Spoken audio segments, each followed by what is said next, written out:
Hello friends, I am Shelley Clough and today is day 10 of our 12 days of watercolor Christmas cards, and this is the fun design that we're painting today, this pretty Christmas tree with some gold metallic accents on it. So let's dive in. For paper today, this is just my Canson XL watercolor paper.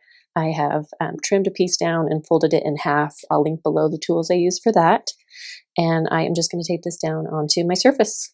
So I am just taping a really minimal amount onto my card because I'm going to do that gold splatter at the end, and I don't want there to be kind of an odd big chunk of white space missing, but if it's this tiny little sliver, it won't be noticeable. So that's what we're going to start with. So I really wanted to do this card today because I've done a couple tutorials now with small trees, but I wanted to do a larger tree so that you can understand better some of the fundamentals of painting a tree and address some of the common mistakes that I see when I'm teaching classes in person. So the first thing I did was I made this little printout of tree silhouettes. And I feel like this is really helpful for helping your brain to grab onto what the shapes are that you will be painting. So these are a few different types of evergreen trees. This is probably more the silhouette that we're going to be creating with this tree, if you can see that right there. And so some of the things to note is that the middle stem is quite thick all the way through, and then you have lots of white space in between the chunks, and then little bits kind of coming out here and there. And it's not a perfect taper. So you see like this piece here is actually comes out a little further than this branch right here. And so that way it's a pretty subtle angle. And if you look at the angle, it is pretty subtle. And then depending on the tree, that angle is more pronounced or even more subtle. So, and I'll link this below if that's helpful to you. I just made it in Canva, so I'll put that link down below if you feel like these silhouettes would be helpful for creating your painting. So let's dive in. I'm going to be using my size 6 Neptune brush today, and I'm going to go in with that same Christmassy green that we've been using, which is just a combination of Viridian green and burnt umber. And I want to get a pretty good puddle of that going so that I don't have to remix this color halfway through my tree. So I'm just going to spend a minute and mix that color up. It's about half and half Viridian green and burnt umber. Okay, so I'm feeling pretty good about that. And now the first thing I'm going to do, I'm just going to tap off my brush a couple times, make sure it's not too loaded with paint. And I also sometimes will wipe right here because there will be little drops of water that will end up on there. And I just will wipe that off so they don't drip onto my paper while I'm working. So I'm going to sort of roughly find the center of this page and make a straight line, just a really skinny little broken line to help guide the placement of my branches. And I'm just going to do it about there. So I want enough room for a star on top and a little basket on bottom. And I am going to kind of bring this up a little more.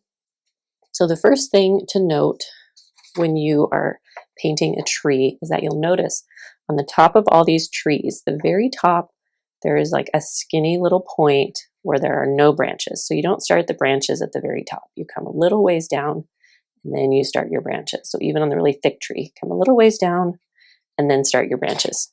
So I'm going to do that here. I'm going to come a little ways down and then just start with a really little mark and then kind of do the same thing down like that. And so I'm sort of zigzagging back and forth and trying to have some open pieces on the sides and then have it be a little bit thicker in the middle. So I will do a chunk like that, and then I will sort of take a little bit of a break and then make some more stems that come outward. So I'm just making a point to make marks in the middle and then some marks that come outward. And here I'm actually making the middle come down just a little bit to help kind of fill that segment in. That's like the branches that are pointing straight towards us. Helps create that look there. I'm going to keep going. Kind of getting little skinny branches on the sides, thickening up the middle. And just as a note here, you can always make your tree wider, but it is pretty difficult to make it smaller. So I will kind of start more narrow. I will lean to the narrow side when I'm painting a tree, like when it comes to that taper. I try to keep it pretty minimal because it can really get away from you and you end up with a tree that comes like way out here and it just looks a little bit off. So I like to stay small because I can always increase how wide it is, but it's really hard to take it back. So as I get further down, so you'll notice again on this silhouette, the marks at the top tend to be a little bit thinner.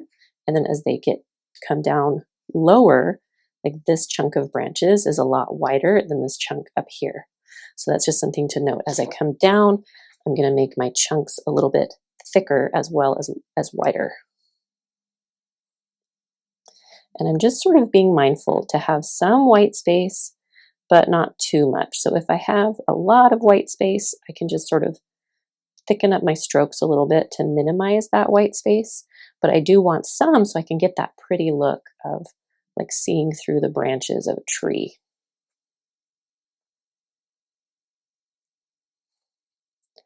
You can see I'm kind of tucking in, just sort of following, it's almost like a little puzzle, like tucking in the branches underneath the previous branch that I've done. Doing sort of a thicker middle and then kind of pulling some of those branches outward and just trying to create a variety of shapes. So I'm not doing the same shape all the time. They're pretty loose marks, but I am not trying to have the exact same motion with my brush every single time. Coming out here, I need just a little bit more color. Okay, just gonna come in here, tap a little bit of that deeper tone sort of in the middle, and pull out these last few branches.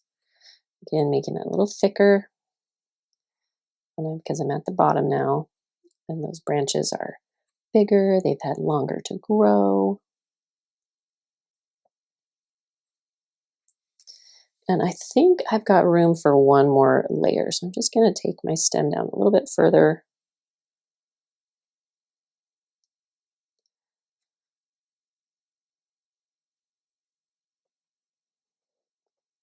Just trying to balance white space, little marks. Okay, I think I feel pretty good about that. I'm just going to do a couple little bits, kind of tickling down in front here. I like to have a variety of small marks and larger marks. Okay, and then I'm just going to grab a little bit more brown and just tap a little bit of that here and there in my tree to sort of give things some dimension. Give a little bit of variety to the color tones.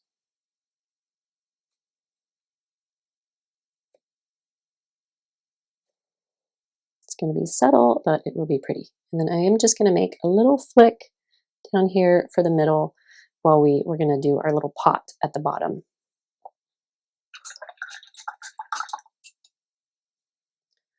Okay, so while I'm letting my greenery dry, I am going to grab my gold paint. So I have some gold paint I got from a cute little shop on Etsy, but Susan Zavala, I'll link her shop below. And I am just going to grab a really tiny brush to make my star on top. So this is a size 2 silver black velvet brush, and it has a super precise little tip on it, so I can make my tiny little star.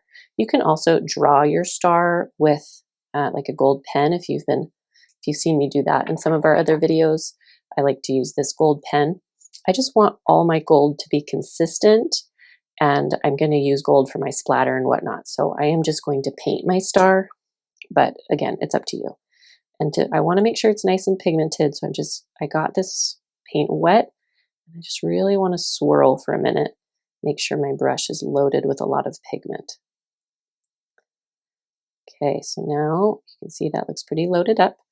And I'm just going to come and make a little 5-pointed star here. I just do it like I'm drawing a star, and then I fill it in.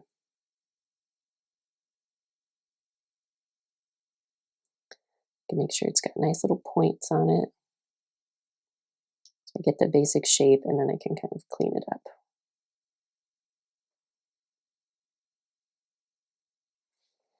Okay, there's my cute star.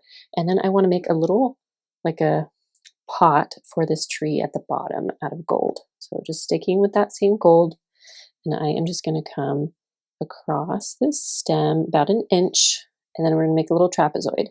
I'm going to angle it in and angle it in, and then just flatten out the bottom and then fill it in.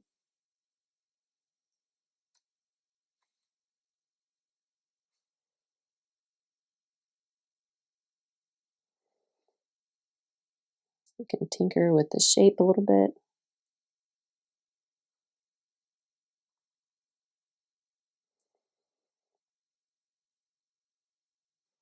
Okay, now that I have those pieces done, I am just going to make sure all my greenery is dry, and then I'm going to do my splatter because we do want all the greenery to be dry when we do the splatter. And I just added a couple more drops to that gold paint so it can sort of soften up while I'm drying my greenery here.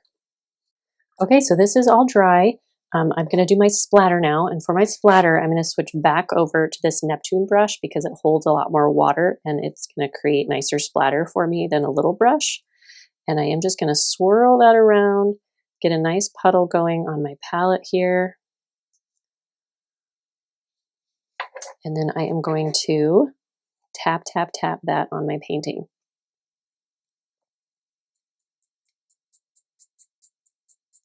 And I want that on my tree and also all around the tree, I think is fun. I love these Christmas designs because they're such a good excuse to use fun splatters. Been having maybe too much fun, but I don't think so. You'll have to let me know if you're over the gold splatters yet or not.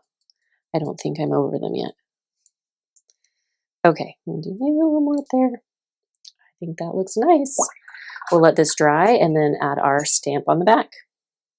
Okay, so here is my finished tree all dry, and I'm just going to add my stamp on the back. So it says handmade by Shelley Clough Art. I have a really similar custom stamp linked below if you want to get one of your own, and I even made a template if you want a design like this that you can just plug your name into. Right, look how cute. So there you have it. There's day 10. I hope this helped you understand a little bit better how to paint a tree. I would love to see any creations that you make. You can tag me on Instagram or Facebook. Thank you so much for watching. I hope you subscribe to the channel so you can catch the last couple cards of this series. I am so glad you're here. Thanks so much for watching.